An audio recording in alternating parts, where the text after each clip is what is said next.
People were talking shit about Memphis forgetting who they were, Ja getting trolled on Twitter, Memphis suddenly becoming this villain. But what happened tonight, guys? What happened tonight? What happened was we got a series.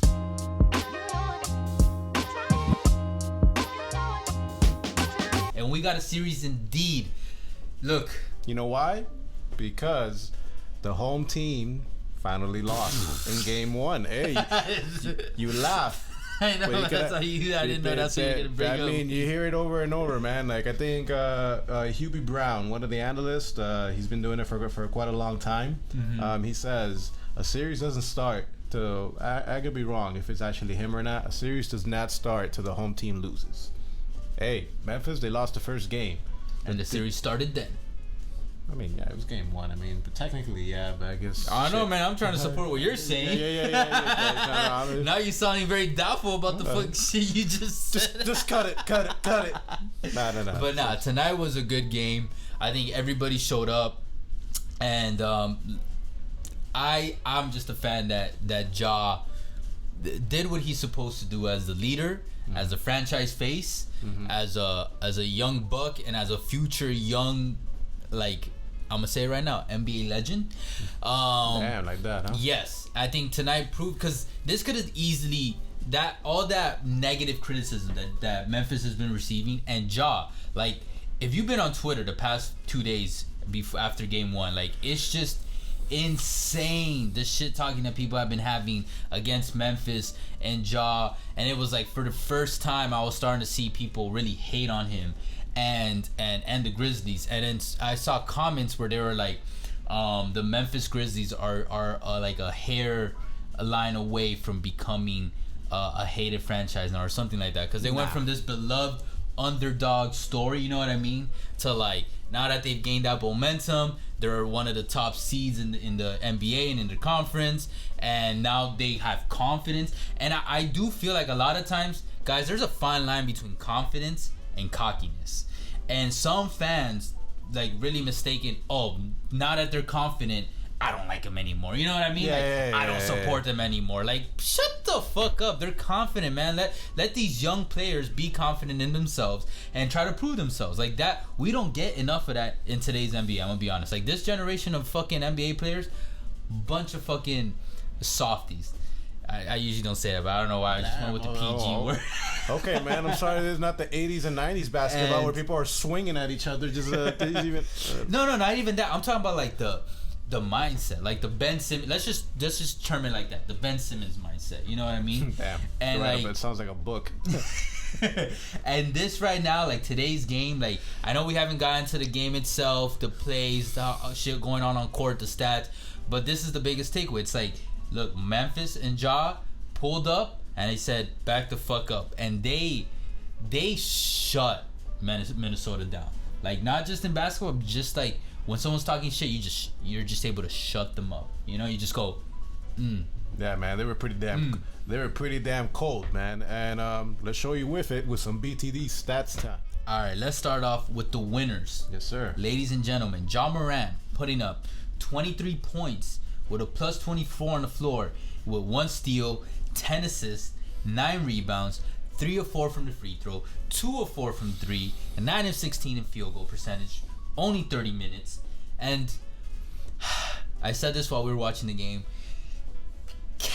Can't we have just left Ja for a little bit to get a little rebound, you know, pull a little rust, and just complete the triple double, man? Nah, man. Like he's literally one stat away, one measly rebound away from a nice triple double in a playoff game. Yeah, like, man. Yeah. I know it's about team success, and I'm about team success, but I know that if I was in Ja's position, I'd have been like, all right, 1 rebound, like, fuck it. Yeah, but in that pursuit of 1 rebound, he could have gotten, I don't know, he could have pulled the Derrick Rose and get injured. Chill. I get what you mean, but like, chill. Nah, man. Yeah. And then, all right, we got Bane, 16 points, plus 21 on the floor, 4 assists, 4 rebounds, 5 of 5 from the free throw, 1 of 4 from 3, but 5 of 10 from field goal.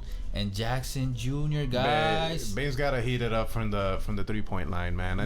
I know he could do better. He broke the franchise record regarding still 3-point. got that W. No, it's fine. I'm just saying he could do better, man. Like, that's all. And Jackson Jr. 16 points, plus 21 on the floor, 1 block, 1 steal, 7 rebounds, 2 of 4 from free throw, 4 of 7 from the 3, 5 of 12 field goal. But those 4 of 7 from the 3, beautiful. Yeah, beautiful, man. That's a tall motherfucker, bro. Yeah. And he's just shooting those threes like that.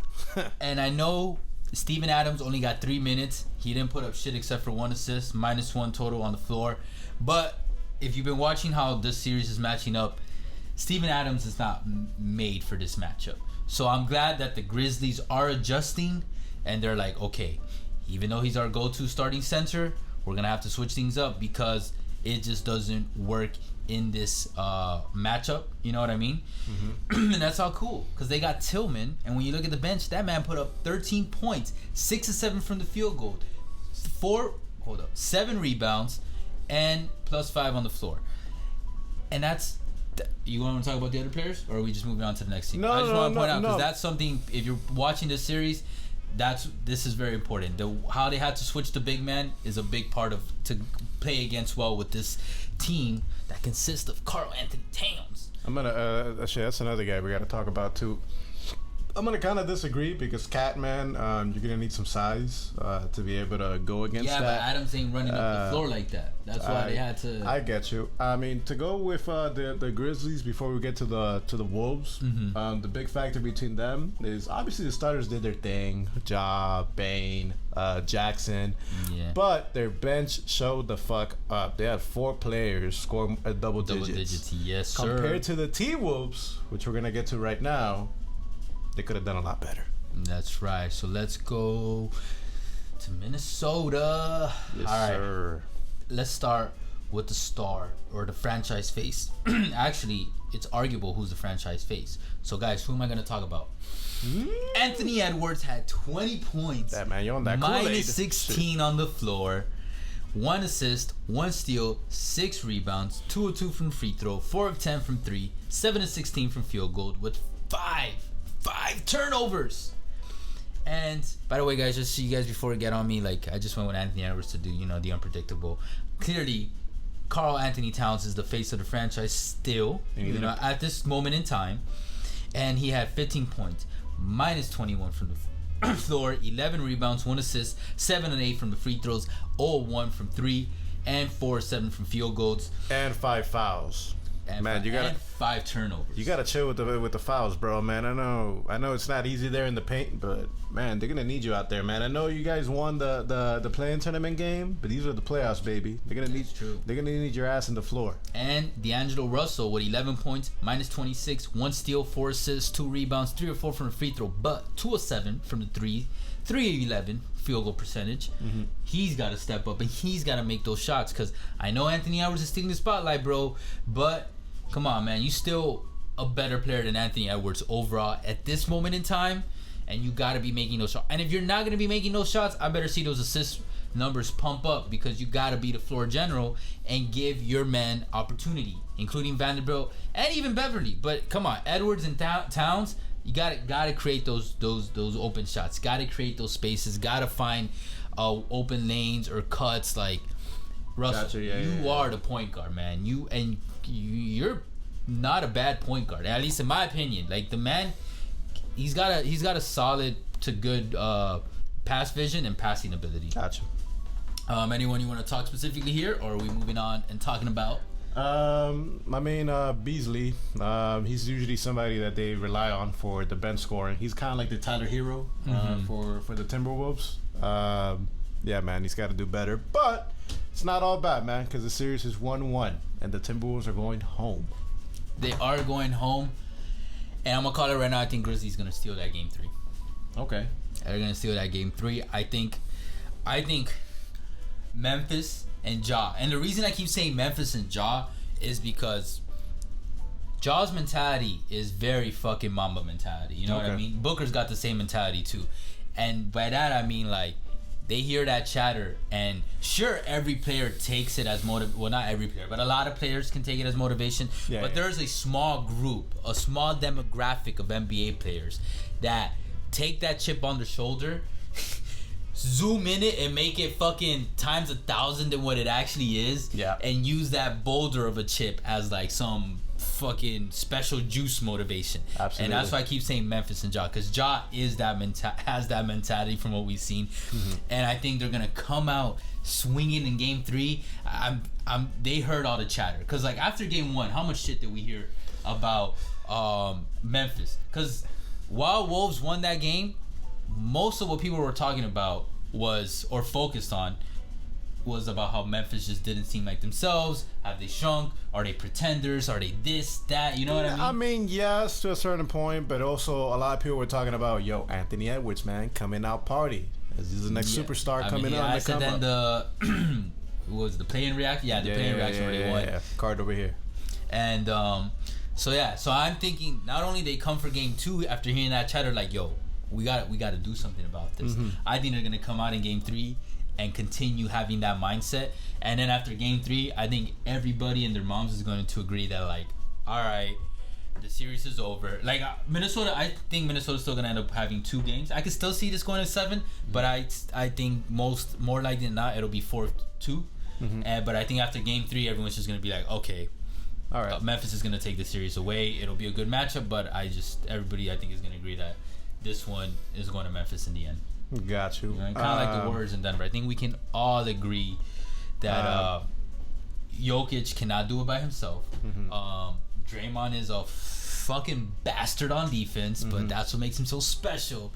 And I don't think anyone has Denver at this moment in time having a decent possibility of winning that series. You know what I mean? I mean, they don't look good. I mean, they look dead in the water. So I think that's what's gonna happen for Minnesota after game 3. Now maybe they shut me up and they win game 3. I don't know. But unless game 3 goes down to the wire, and I mean like I'm talking about like some Celtics Nets shit, then I'm not gonna be too worried. If it's like a close game, whatever, I'll be like, guys, whatever. But it has to go down to the wire. If Memphis was more, if this wasn't like their first real.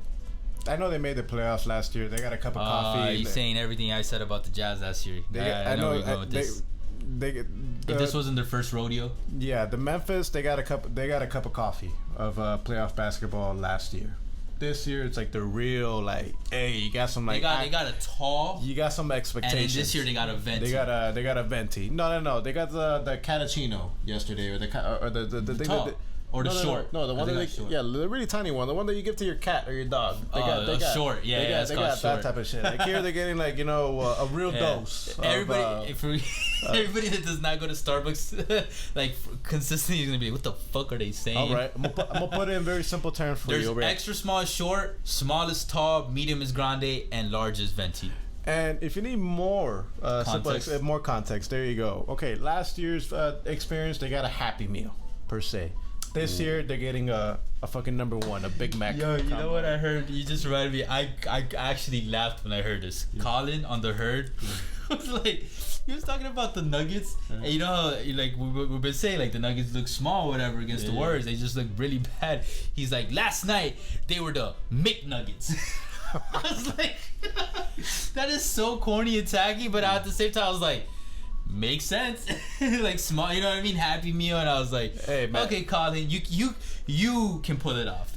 You clearly if we said it, it'll come off. You clearly have not had Chick-fil-A nuggets, so you can't sleep on those type of nuggets. Damn, I haven't had Chick-fil-A in a while. I actually was thinking about Chick-fil-A today, actually. Yeah, pretty good, man. I'm like, anyways, maybe that's our next meal when next playoffs. Yeah, we'll eat like 100 nuggets in like 20 minutes. I'm like, what? Oh, man, we haven't had a food challenge in a while. Erwin tried eating, was it 100 Oreos? Yeah, something like that. I don't know. That was for last year's playoffs. Yeah. They didn't do anything this year too, right? No. Oreo and NBA? I mean, one that we could have done was like the 50-piece, since Giannis scored 50. See how fast I could eat that. All right. Anyways, what I was going to say is this is like Memphis's like real first playoff thing. Minnesota, they have not been in the playoffs for the longest time. So both of these teams are getting a boot camp now of what playoffs are going to go on. And look, these two franchises and organizations, these two squads as currently built, they may be two future squads that we're going to see consistently over the next at least 3 to 4 years of like at the top vouching. Like they're going to be like those top tier franchises you expect to be at the top every season. Absolutely. And with that being said, and it's like the first time we see them, like you said, like really dogging it out. Like you would think, like Memphis, you know, they got a little bit of momentum. Like, you know, they're gonna go for the throat and kill them. Mm-hmm. But bro, Minnesota, they did what they were supposed to do, man. No, they stole one. They got the home court advantage. And let me tell you, man, if you thought Minnesota was crazy, like, you know, in that playing tournament atmosphere, wait till game 3, real playoffs. Like, you know who's gonna get fueled by that though? Obviously Beverley, man. I'm getting goosebumps just thinking about it. I'm not even a player. I can imagine all these guys, man. He's not even a Wolves fan. Yeah, for real, man. I'm like, shit. Nah. I'm getting the goosies just thinking about that, man. And I'm like, they're gonna pop the fuck up. I wasn't gonna even bring up Beverley. I'm the person that's gonna get motivated by all those chants is gonna be Ja. I'm telling you, man. He's gonna play that villain role. Like I said, man, there's a boot camp. But not be a villain. There's a boot camp for both teams. I'm telling you. This is like the training wheels for both squads in a way. Minnesota. I agree with you on that. Minnesota is going to pop Memphis. They're going to give them like a really hard shot, and we're going to see what Memphis is all about. See if they're going to come back from that. I feel like before Minnesota even takes that hook in, Memphis is just going to hit them with the uppercut. They're going to die and be like, "Oh, you thought." And then boom, and then they're gonna take game 3. But one thing I'm very, very, very, very curious about for game 3 is how does Anthony Edwards respond? We saw how Ja responded after a miserable game 1. Mm-hmm. So, yo, Anthony, this is your time. And look, I'm vouching for you, bro. I'm vouching for you. I've already tweeted. I have said it multiple times. Anthony Edwards is going to go down. Let me rephrase this so you guys can cut it. Anthony Edwards is going to go down as the greatest Anthony to ever play in the NBA. Okay. Well, either way, game 3 is going to be the game that Cat. He's gonna chill. He's gonna chill on the he's gonna chill on the fouls. He's gonna have to recompose himself. He's gonna go in, you know, that Dominican blood, you know, he's gonna like chill about that shit, man. He's gonna pop off like in the right way. That Dominican blood, man. Yo, he's definitely going to DR this summer. I don't blame him. I wonder if he knows how to dance bachata. Anyways, but Russell, bro, I think you're sleeping on Dilo's gonna have to step up. The role players are gonna step as well, man. I'm telling you, home cooking, man. It's a real thing. But come on, man. They have a legitimate trio right now. Edwards, Towns, Russell. That's a legitimate trio. There are no excuses for. Look, all right. Last thing, there are no excuses for Minnesota, if I'm being honest, because, like Erwin said, this is a Memphis team that this is their first real run as this core into the playoffs. It's a talented core. I've always said this every year. I said about the Jazz last year. I said about Milwaukee a couple years ago. When you're first going into the playoff runs, very rarely do you make a deep playoff run or do you make it to the finals. You usually have to fall on your face in the second round or even conference finals, sometimes even in the first round, and then you come back the next year with that experience that you gain, and then you have that maturity, that experience, that, you know, substance. Because this is Memphis's first rodeo like this, because like Erwin said, it's the play-in last year. Minnesota really doesn't have an excuse. And if anything, this Minnesota team has more experience in the sense that Towns and Russell have much more experience than the two other stars on Memphis' side. So, come on. And to add, I know somebody might bring it up. Yes, I do know that Memphis pulled the upset versus Golden State last year in the play-in tournament. And they made it to the first round and lost in 5. Yeah, you already said that, yeah. It's different. But come on, they weren't expected to do that. Okay. That was more like a little appetizer, and then this is the first time they get to dig into the entree, and then they're gonna be too full, and then next year they'll be like, all right, I'm ready for it. It's kind of like those pizza challenges. You know what I mean? Yeah. You know those. Yeah, you know what? Have you ever tried those? Yeah. Oh, you have? Wow. Yeah. Did you fail? You feel like shit after. You failed? Yeah, and then your ass feels like it's on fire, like after 3 hours. Man, I've never tried it, but actually, you know who tried it? Who? Our other BTD boy, Cornell. Oh, Did you know that? Oh, God. This motherfucker thought he could do it, and he did it with 2 other boys of ours. Oh my lord. But I guess to finish things off, guys, I actually see this going 7. With Memphis pulling it off because they got the home court advantage. A young team like that game 7, Ja, it's gonna pay off. 6 games. 7 games. That's how much I believe in Memphis. Ja. 6 games. 7. I believe in Minnesota. Like, and just know, guys, the next playoff. Go finish. No, go. I was gonna say, just know, as you guys have seen, we've been covering. I said in the beginning, so don't fucking trash us. 90-95% of the playoffs. So I know we missed yesterday. Erwin had to do some shit. And the other games, like, come on, there's 3 games a day, guys. It's like murderous road. We're humans. We're 2 humans. For real. And also, this is not our full-time job yet. So it's like, give us some time. We're picking 1 game a day.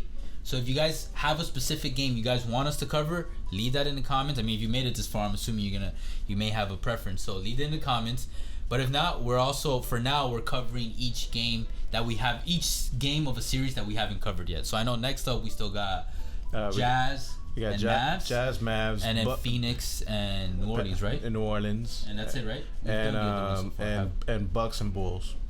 Oh my God, yes. I think that's the one we're going to do tomorrow. Yeah, love that. I'm ready for that one. Banners, guys, appreciate all the love and the hate. You guys already know, Facebook, Twitter, TikTok, Instagram, all podcast streaming platforms. We'll catch you guys soon. For now, later.